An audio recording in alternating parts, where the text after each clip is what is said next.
Hello everyone, welcome to my first video after getting back from a short break. It is on a not so enjoyable topic, but one which nonetheless defined consequential government policy and remained an unforgettable event: the Oklahoma City bombings. Without further ado, here's how they played out and how they still affect us to the present. Enjoy! The origins of all events begin with their cause. In our case, the cause were its two perpetrators, which were Timothy McVeigh and Terry Nichols. These two men were a pair of flat-out, far-right, anti-government extremists who both served in the military. They especially despised the U.S. government after sympathizing with the Weaver family in the Ruby Ridge incident and the Branch Davidians of the Waco siege, respectively. With this, they conspired revenge. The two sought to destroy something which belonged to the American government and decided that there was no better way to do this than by bombing a U.S. government building. They chose the Murrah building in Oklahoma City, Oklahoma. It contained offices of the Secret Service, DEA, and the ATF. The last part being super ironic as they govern explosive-related issues in this country. With this conspiracy, the duo had their plan. On this date, April 19th, the second anniversary of the Waco siege, no coincidence,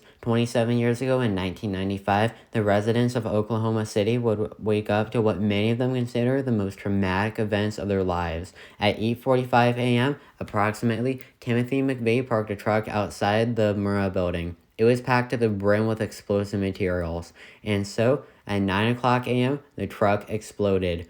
One-third of the Murrah building collapsed, which left fallout that collectively killed 168 people and injured 700. This was the largest domestic terrorist event in American history. Rescuers would save about 100 people trapped in the debris. McVeigh fled the scene, but would later be captured. With the full gravity of what unfolded, the U.S. government was ready to dish out justice to McVeigh and Nichols. McVeigh was given the death sentence, and Nichols is currently in prison for life. The two criminals being either dead or locked up for the rest of their lives can bring little comfort and justice to those affected by these horrible bombings. Nonetheless, to combat future equivalents of these bombings, in 1996, Congress and Bill Clinton passed the Anti-Terrorist and Effective Death Penalty Act, which to this day deters terrorism through heightened security measures and punishments. And with that was my 100% cheery history of the Oklahoma City bombings.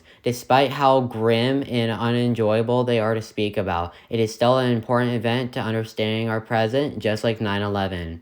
My next video will be a biography on an individual who I couldn't have made this video without. That individual is William Shakespeare, as in he helped words in the English language develop. His biography will come out on April 26th. Thanks for watching.